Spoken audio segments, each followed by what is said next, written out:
This is Saturn Girl. Like this video and subscribe to my channel. Comment below because I want to know what you think and it helps me out with the algorithm. Please also do me a favor and click the bell when you subscribe so that you get notified when my new videos drop. And my videos are the best. Well, anyway, what are we going to talk about today? Well, I wanted to talk about a subject that often comes up in my relationship readings. I'm talking about codependency. Codependency. So this is something I struggled with in my past relationships, and I've done a lot of work on it. In fact, the majority of my clients have struggled with the same thing. The content in this video, of course, will be based on my experience and the experience of my clients predominantly. I'm not a doctor, obviously. And I encourage everyone who deals with any mental health issues to seek treatment from a licensed healthcare provider. Now, that said, what is codependency? Well, Merriam-Webster's dictionary defines it as a psychological condition or relationship in which a person manifesting low self-esteem and a strong desire for approval has an unhealthy attachment to another, often controlling or manipulative person. So, let's break that down. In short, it's feeling like you need someone else's approval to feel good about yourself. It means we look for our value through other people. Some of us are predisposed to it, but it's also learned through trauma. It's based on a fundamental fear, usually a fear of abandonment, which we often acquire as children. You see, it's a collection of conditioned responses to feelings of attachment. Those of us who do this sort of thing are typically unaware of it, right? It feels normal. In my experience, we don't realize it's not normal until something shocks us into a sliver of self-awareness. For me, it was an abusive situation, or several of them. It was like I suddenly woke up in the Matrix one day and was like, no way! This sucks! Why am I even doing this? I'm over it. It took me years of therapy and self-work to mostly get over it, right? I mean, you could call it struggling with my shadow or whatever, but I'm not Peter Pan. Only a few of you will probably get that. But even with all that work, I see the patterns in myself, right, to seek approval and validation rear their ugly heads sometimes. So there are several aspects in my chart that lend themselves to such patterns, right, both in myself and in others. And, quite frankly, in relationships. And so I want to talk a bit about them. So what sort of natal aspects do we see indicate codependent tendencies? Well, I always look at the condition of the moon first. You see, in ancient astrology, the moon represents the body, the mother, conception, and fertility. In modern and relationship astrology, though, we take a more psychological approach. In that context, the moon is also our need for emotional security and our unconscious behaviors. We keep a lot of conditioning in our moon, don't we? The moon also represents where we get uncomfortable, the things we fear, and what we typically do in response to fear. Next, I usually look at the condition of Venus, right? Now, Venus in ancient astrology is attraction, love, desire, and beauty. In the more psychological approach, she's our ability to relate to people, not just romantically, but she's our whole social nature, right? Her condition can tell us about the quality of our social relations. Venus also tells us how we love and how we need to be loved, as well as what we're attracted to, right? So I don't think you'd be surprised if I told you Saturn in hard aspect to either of these, the moon or Venus, is a primary marker of codependency. Traditionally, Saturn is the most malefic planet. He rules deception, solitude, and imprisonment. In the modern parlance, he rules discipline, control, and rigidity. Either way, he brings long-term struggles and persistent challenges. And we'll see how some of his significations relate to codependency. You see, I always look for hard aspects of the moon to Saturn. I have the conjunction. You see, because these can bring chronic illness and disability. But I've also seen these aspects frequently correlate with mental health issues as well. Saturn moon people often have a lack of self-confidence. We feel rejected by others. We usually have body dysmorphia or feelings that our body is ugly in some way, right? Sometimes we see gender dysphoria, don't we? Saturn moon also shows up as depression and self-deprecation. We can have really negative inner self-talk. No one beats us up like we can. We don't need enemies when we have ourselves, do we?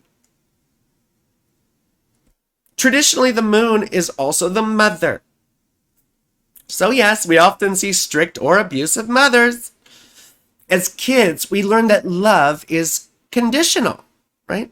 That we're only cared for when we do what others want or what we think they want. This experience leads to a deep-seated need for approval. Because when love is conditional, there's no sense of security, is there? There's this underlying assumption that you're solely responsible for the health of the relationship. And if you're not good enough, the person will leave you, right? That's often the source or a source of the fear of abandonment. It's often apparent, right, that we get these influences from, but it could be any influential person from childhood.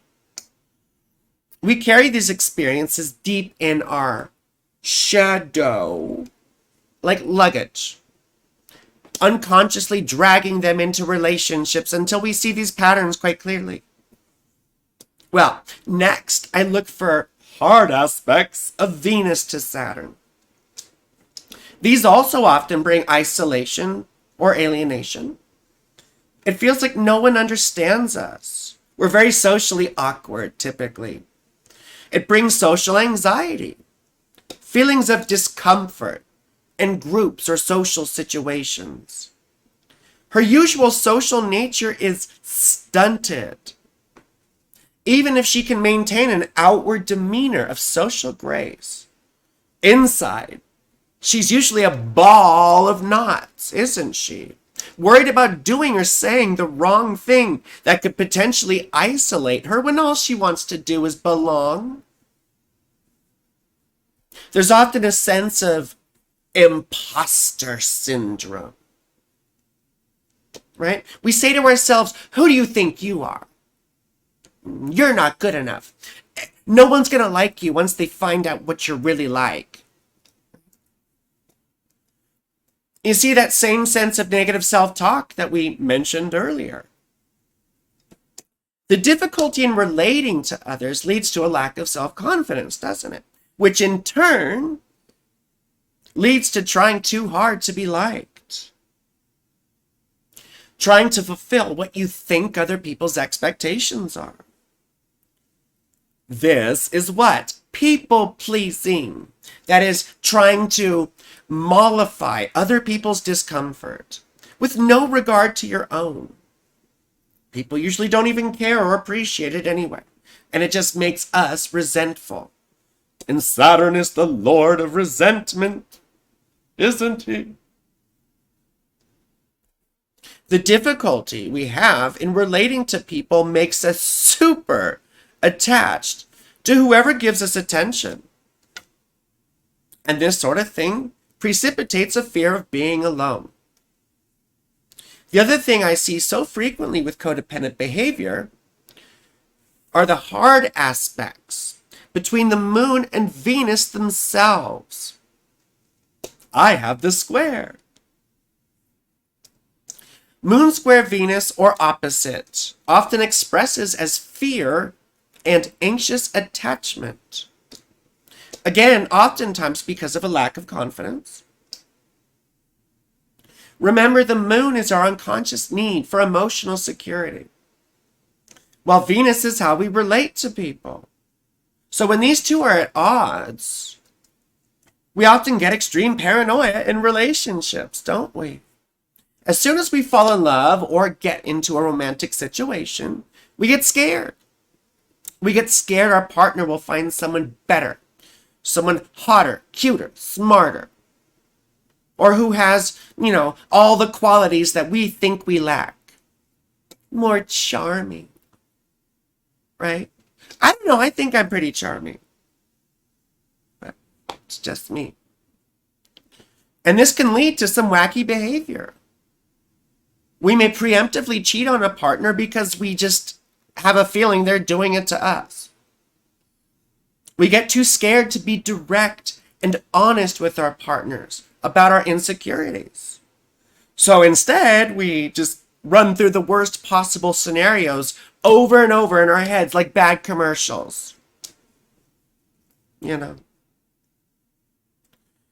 It's like that scene, remember in Clockwork Orange, where, they have his eyes like suspended open or propped open while he has to watch all these disturbing scenes.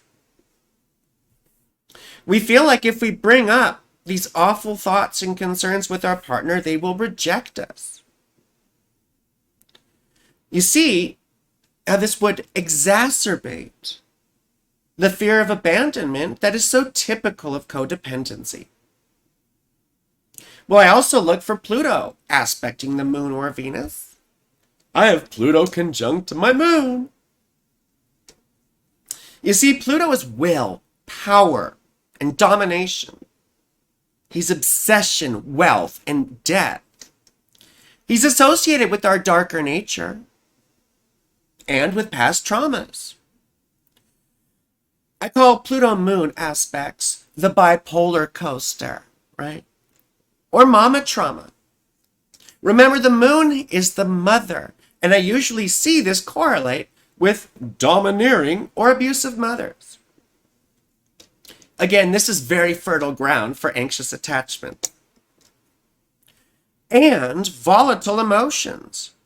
That is, soaring to ecstatic heights before plunging to unfathomable lows. We are very sensitive people. We're also very paranoid people. Pluto's very insecure, but we'll talk more about that later. The relationship with dominant or authority figures leads us to either want to be dominated or want to dominate others, or both. We often get an unhealthy relationship to power and control, right? Because we often felt powerless as children. We get unhealthy attachments and cravings for intensity and drama, don't we? Now, we often feel that if a relationship doesn't have the sense of urgency or drama, then it isn't real love. I mean, that's absolutely wackadoodle. I used to think the same thing. We want to be consumed, right? Almost like death or orgasm. And remember how the French called the orgasm le petit mort, or the little death. We want to be devoured. Devour me, mama, please. Right? Pluto aspects to Venus are very similar. We also develop unhealthy attachments. We get a sense of paranoia about those we love. We almost have a predatory approach to attraction, to love, and to relationships. I think of Pluto attraction as like the wolf in the bushes, stalking her prey. Yes, the wolf. Right? It lends itself to lots of jealousy and possessiveness, though. We usually see two basic types of people come out of this, right? Those who want to be controlled and those who want control. Or sometimes they want both, right? Like the scarecrow. They do go both ways, right? So it's wonderful to be a little fluid with it because, for those of us who've done a lot of work on this, dynamics are contextual. And for me, the whole dominance submission thing is based on energy and presence. And each dynamic is different because every person is different. But that's just me. So now we see people who are attracted to drama as well, just like we mentioned earlier. We see that mentality that if it doesn't feel like I'm going to hell with you, then I'm not interested. Right? It's not a good attitude to have. We almost feel like we want that anxious attachment, or it doesn't feel real. The butterflies, right? Those are Pluto getting all anxious. But don't ever hurt a Pluto-Venus person, right? They will do everything they can to hurt you back, typically. You see, revenge or holding a grudge is often a trait. But there are some other placements that I see correlate with codependent tendencies. One is Saturn in the first house, right? Saturn in the first house naturally seeks its value through other people, while Saturn in the seventh house, by contrast, doesn't see the value of other people and instead tries to do everything itself. Like I think of Darth Vader in the first Star Wars, where he's like, I'll do it myself, right? I also think of the Sun, Moon, or Venus in the seventh house. While any of those planets in the first house can give an inflated sense of self-importance, in the seventh house, they prompt us to seek validation and approval. The moon in Libra, Virgo, Cancer, and yes, the moon rules Cancer, I know, but still. Or the moon in Scorpio, right? Because these are naturally empathetic placements. I mean, they can be oftentimes. So they also tend to naturally people please. With the right amount of insecurity, they can fall into codependent spirals, right? None of these placements by themselves necessarily indicates this. But we do see tendencies correlate with them. So, now, we also see Venus in Cancer, which I have. I also have a Libra moon. And they're square. Wonderful.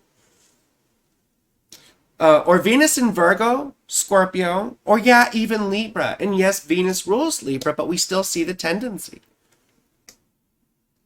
These placements often want to be liked. So much so that they can give to people to their own detriment. And I always tell people you can't give from an empty cup. But you see, I want to talk about how these aspects show up in synastry, because that's what we're really concerned about. And by synastry, I mean aspects between natal charts, right? Typically two people in a relationship. When these aspects do show up, Oftentimes, so do our patterns. And we tend to repeat the dynamics from childhood. Some people trigger these more in us than others do. Which is why in relationship readings, we have to look at both people's natal charts first, separately.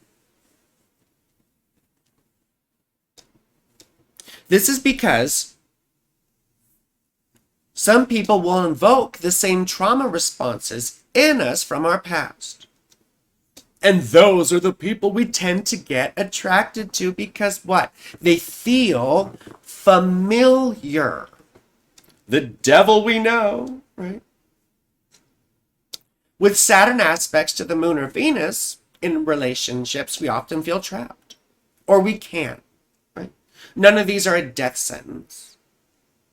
These are just typical permutations I see in codependent relationships.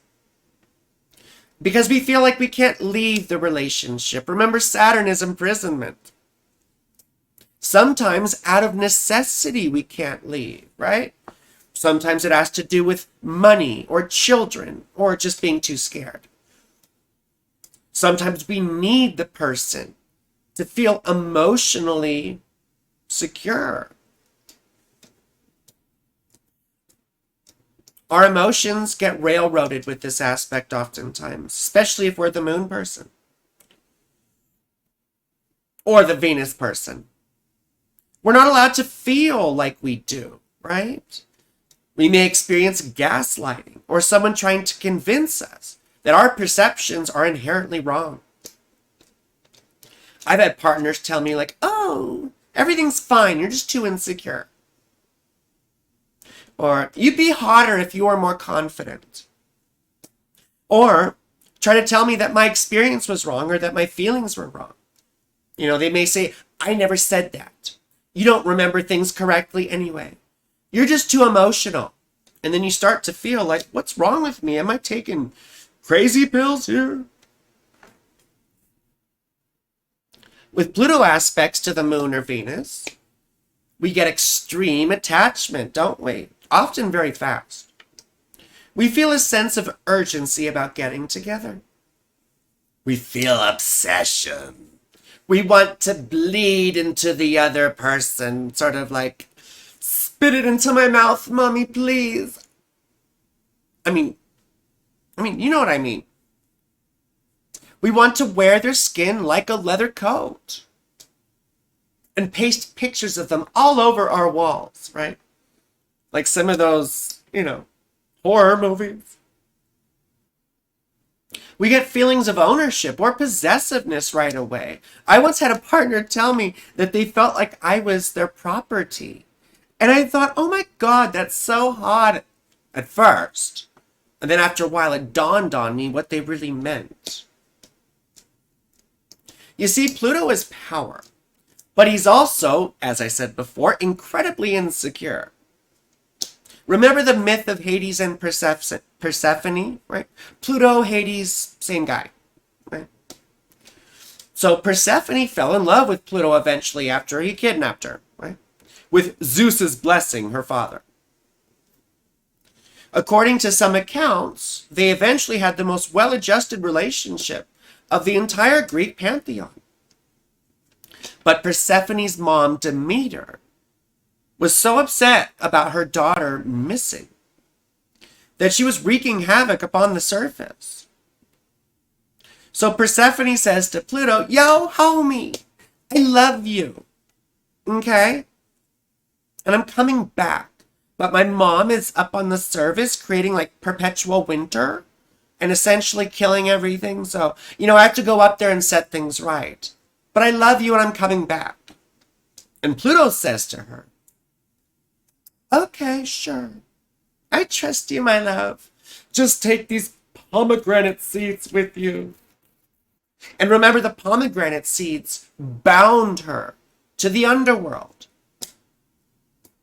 Pluto didn't have to do that. She said she was coming back. But he was so insecure and paranoid about losing her, he had to do some underhanded, manipulative thing. So you don't do that sort of thing unless you're scared, right? Now, Pluto will often try way too hard to keep the other person, just like in the myth. These relationships can get quite toxic. I mean, not always, but in the context of codependency. You see, there's often emotional manipulation, just like Pluto did. Love bombing. That's when someone, after weeks of neglect, comes after you and says, "Oh, I love you so much," typically because they want something. We see mind games, again, where people try and convince you that you're loony, right? That your perceptions are wrong. Sometimes it's using other people for money, security, popularity, pleasure, whatever, Mutual obsession often takes over. We grow deep roots into each other, and it's very difficult to disentangle. Yes? Because we feel like we've never been seen before until this person. We feel like we need them. And when we think we need someone for our emotional well-being, what do? We try and fit ourselves into a box of what we think their expectations are. When you can't be yourself, life isn't fun. The relationship is like one long emergency. It gets exhausting. It's like a vampire. It keeps draining you, right? If you fall into its spell. Those of us with codependent tendencies don't fall so much as we collapse, right, into these sorts of things. We tend to keep giving to our own detriment beyond our own boundaries. We don't even have boundaries most of the time. And that's part of the problem. Our partners are usually only too happy to take advantage of our state of urgency. State of emergency. That's a Bjork song. It's a good song. Bjork. Wonderful person. But none of these aspects are a death sentence, are they? You see, in ancient astrology, we even had this concept of remediation, right? Remediation, healing or making something right. Back in ancient Mesopotamia or ancient Greece, we would go and pray in the temples of certain gods or goddesses in order to relieve us from the suffering of certain natal placements. I mean, I still do that, right? I do devotion to Venus and Jupiter and Mars and Saturn, right? But now we have therapy, which is remediation, right? Doesn't have to be something all wackadoodle and mystical. And thanking God, right? I've been in therapy on and off for 20 years. I was raised in an environment of physical abuse and substance abuse. I went through my dad's sewer, right? Can't say the word. I went through assault. Can't say that word either. But you see what I'm saying? Well, assault. And I went through several abusive relationships. Traumatic experiences exacerbate these codependent tendencies. And there are ways I've found to work on them. Number one, recognize them. Yes? Butterflies are butter lies. Don't believe them. They are dangerous. They are red flags. Dangerous little insects. And butterfly privilege is always keeping the moths down, right? Won't anyone ever think of the moths? They're like night butterflies, They're like dusty butterflies. I don't know. Now I'm just being weird. But, like I said, butterflies signal anxious attachment. This is usually an indication that we're about to collapse once again into those patterns. Next, I say anticipate them. right? After enough self-observation, we get to know what sort of situations make us vulnerable. We realize that we get triggered by certain types of people or interactions. Once we start to notice these patterns, then we can arrange our lives and ourselves to better avoid them while allowing ourselves the space to heal. Learn to see things also that you do well. This is very important. You have to get some confidence. Take pride in your skills and virtues. I promise you. You're an amazing person. How do I know? Because you're the only you that's ever been. You're an integral part of existence. You're an eternal particle of the entire creation. You must appreciate yourself as a creature of special substance, as someone who holds the keys to the mysteries in your hand, because you do. Because you are the mystery. And I always say, spend more time alone. Some of us have this down, right? I had to do it for 2 years to get used to it. But most of us need to learn how to find joy in solitude. Joy doesn't come from other people. It isn't contingent on company. One of my mentors once said that joy is a sound. It's a sound of the soul. I would venture to call it a state of being, a presence.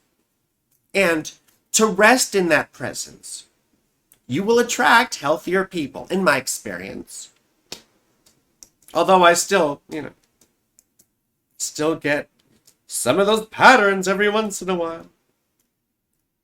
You may find that your pain and suffering build a bridge into other people's hearts. I know that sounds sort of hallmarky, but it's true. And if you try it, you will see that it is so. Also, I always say, work out your issues with a therapist and not a new partner.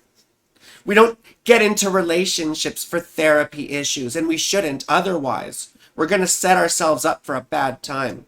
You see, because our partners don't see us objectively, and we don't see them nor ourselves objectively. I'm the biggest proponent of therapy out there.